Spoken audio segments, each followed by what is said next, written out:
Conor McGregor, Daniel Cormier, and Henry Cejudo. These are the only 3 male fighters to have ever attained double champ status in the history of the UFC. Many have tried and failed on this journey to quite an impressive feat, a feat that only the greatest fighters have ever attained in the UFC, and it is such a feat that Alexander Volkanovski will look to achieve come February next year. His opponent, however, is the last person he would have chosen.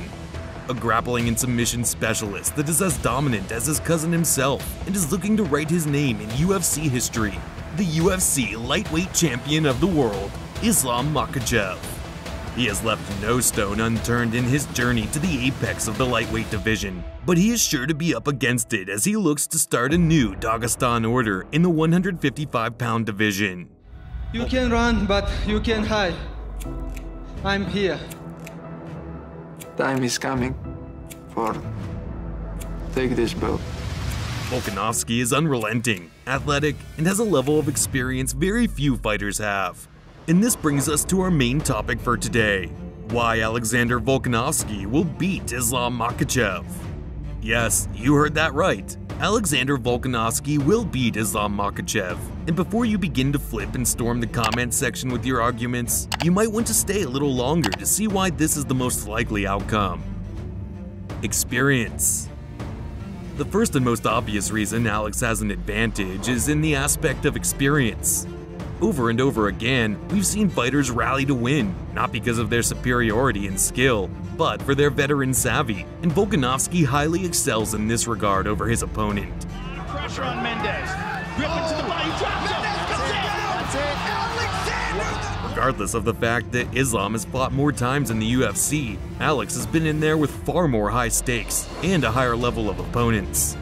He has been involved in 5 championship bouts.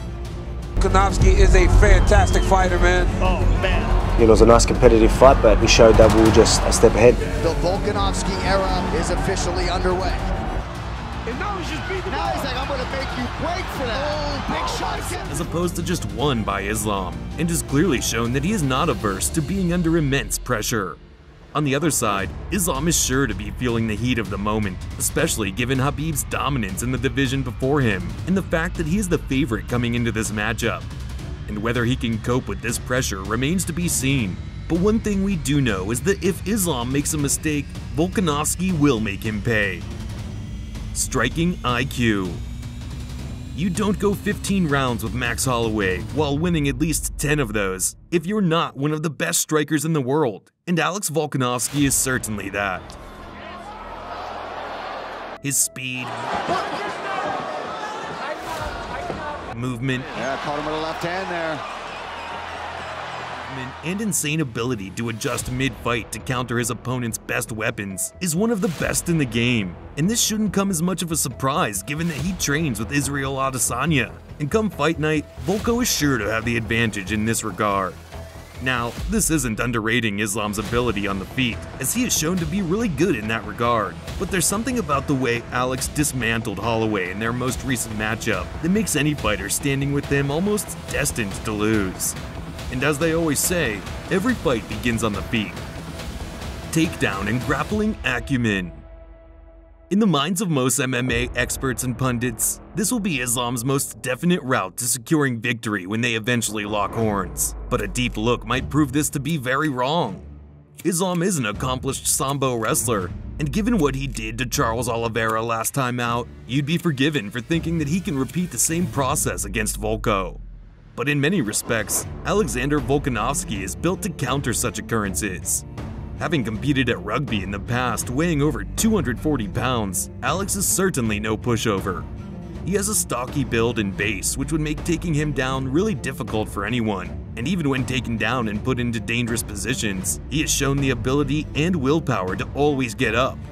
In his fight against Brian Ortega, Ortega threatened to submit him on 3 different occasions, and it's fair to say anyone else would have tapped out, but Volko showed resolve and skill to get back up and get the victory. And if he can do that against one of the best submission artists in the UFC, he has a fair chance of doing so against Islam. Durability and cardio. If the first 3 points weren't enough to make up your mind on why Alex could beat Islam, then surely this would. In his previous 5 fights, Volkanovski has seen the 5th round in all but one of them, with each of those fights being gruesome wars. He has shown a level of durability and gas tank to even outpace cardio king Max Holloway at times, which is a phenomenal feat in itself. This completely dwarfs the record of Islam Makhachev, who has seen the 4th round of a fight just once in his entire UFC career and has gotten knocked out previously. All evidence points to Volko being able to outpace and outperform the Dagestan warrior over 5 rounds. Now make no mistake about it, Islam is a straight killer, and he has dominated some of the lightweight division's best fighters in ways that we've never seen before. But this is sure to be his toughest test yet, and based on what we've seen prior to now, it will be one that he should struggle to surmount. But if there's ever anything we've learned in the world of MMA so far, is to never disregard a great fighter's ability to do great things come fight night, and Islam Makhachev is certainly a great fighter. He possesses phenomenal grappling and has been named as the next Khabib, so who knows? He could certainly prove us wrong and herald in a new age of dominance in the 155-pound division, but whether he is able to accomplish this feat, only time will tell. If you look at Volkanovski, he's got real good takedown defense, and he can take guys down. Took Max Holloway down a bunch, but he's not the biggest guy even at 45. Right. And when you're going up to face a big guy at 55, but also has Islam seen anybody that can move as fast as Volkanovski? If you just look at the records alone, this fight's ridiculous. Volkanovski coming into this 25-1. He only lost 1 fight outside of the UFC a long time ago. And Islam Makhachev, 23-1. They're ridiculous records. Of course, Khabib was undefeated. We know that. They've both got 1 loss on their record. They were both a long time ago. And they are both fighting and beating the best competition all the time.